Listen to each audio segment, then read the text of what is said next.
Alright, I need to just force myself to record something and upload it. I haven't been super confident with what I've been saying lately, so I just haven't uploaded at all. But that's just because I'm in kind of a mood. So, I haven't talked about age verification because I've been kind of waiting to see how it actually turns out because the slope kind of slips and it's not certain where exactly it's going. But now there's a bill in Congress that will kind of change how that goes, where instead of age attestation, they'll be doing age verification. Now, the difference between attestation and verification is with attestation, I just have to tell you I'm over 18. With age verification, I have to show you a photo of my ID and you have to send it off somewhere to get verified. And that's really where the security issues lies. If you haven't seen, even major companies just put your shit in the public Firebase bucket. So don't try not to ever do that. That's a bad idea. Make sure you really trust these companies' security before you send them information. But a lot of people might be thinking of moving off Windows because Windows and Mac OS is probably going to be the first two that do true age verification. Linux is kind of a weird boat where, yes, you can force it on Linux, but because Linux is DIY, and it's open source, you can always strip out the code that adds age verification and just pretend it doesn't exist. And who's going to go after you for it? So you may be thinking, well, I can get the freedom of Linux. I'm not fully convinced that, you can just force code on me with an open source project. So you may be looking at that, right? Although people are talking about systemd having age verification, I don't think that's going to happen. But I think some major distributions, I think it'll only affect computers that are sold in retail. So, like, for example, you walk into a Best Buy and they say, hey, we have these computers with Ubuntu on them. And you open it up and ask for a photo of your ID or something. That might be how it works. But I don't really know yet. They may just skip Linux entirely, honestly. I never really know. That's kind of the fun part about open source. Stallman's more of a doomer about it than I am. I'm not quite so disheveled or whatever. But we have to talk a bit about what you're bringing with you and the baggage that you bring with you. So I'm going to take you back about 20 or so years. You go on the web and you look up what is a computer virus. And so there's different types of computer viruses, right? You have viruses called spyware, you might kind of groan at that term now because everything is considered spyware, and yeah, it is, and that's because everything is literally spyware. you know. So what happens is you normalize this practice, right? You normalize spyware being in your life. Now that companies can just mine your data all they want, you bring with you this bad practice because you're so used to it being done. You haven't yet learned how to be free from spyware. You know, I'm sure I have some spyware here somewhere. Whether it be what would it be? Maybe Steam has some spyware. I don't really know. Brave may have some. I'm not really sure. I've read the spyware watchdog on it. It doesn't seem like it's stuff I'm really concerned about. But you may be. I don't really need to run LibreWolf as my main browser.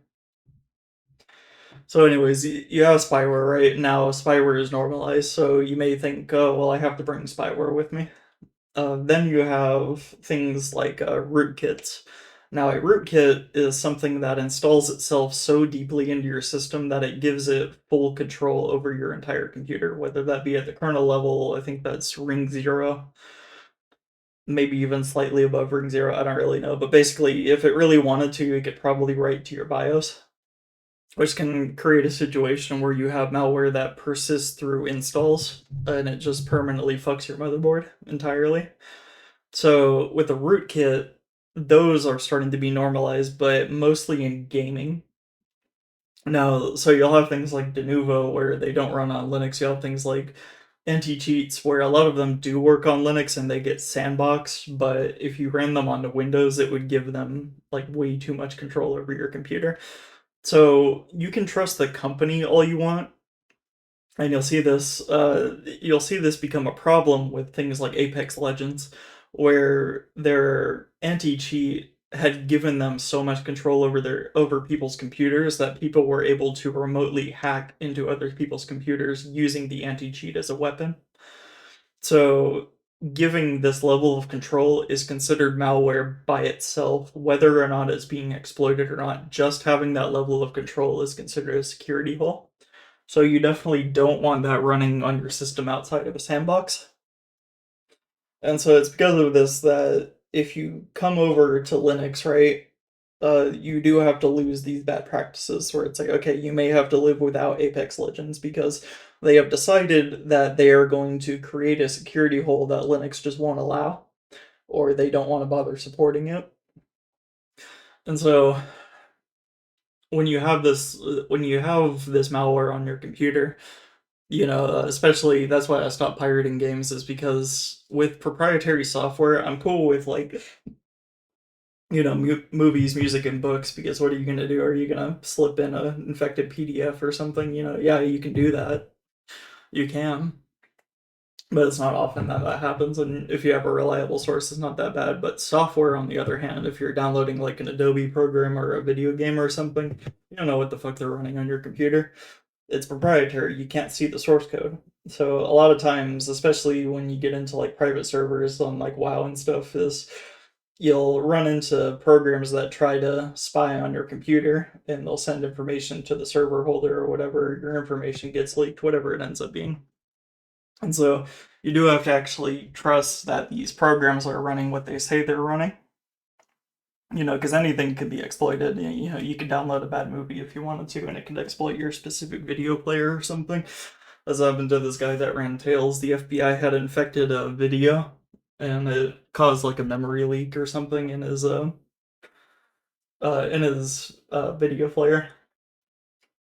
So remember this when you're downloading things from the internet: is one, try to stay safe, use trusted sources and all that, but two, try to avoid downloading software. You'll find that pirating games is a bit harder on Linux than it is on Windows. I think the GOG games are pretty easy still, but honestly, these days I just buy video games. Like, it's too much of a hassle.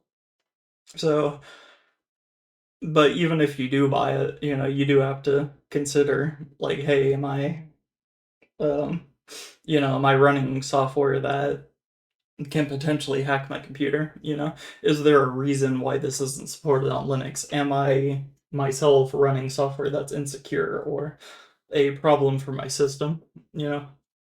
So I want people to get in the habit of that, is start looking into why these programs don't work on Linux instead of saying Linux sucks because it doesn't run these programs. That's kind of that's kind of my message for today, is just remember that your computer is something that needs to be secured. It doesn't have to be perfectly secure, but you do have to make sure that you're not giving people unwanted access to your machine, because you own your machine. That's one of the reasons you're moving to Linux, is you want to regain ownership over your computer. So why would you bring with you the things that cause you to lose control? The things where you give up security and you give up control over your computer to allow somebody else to run code on your computer that they deem, whatever they want, right? So that's kind of what I wanted to get at. I haven't uploaded in a while. I just haven't been super confident in what I've been talking about. It's just kind of a thing. But I think this is a good upload, although who knows? I'll see you guys later. Bye.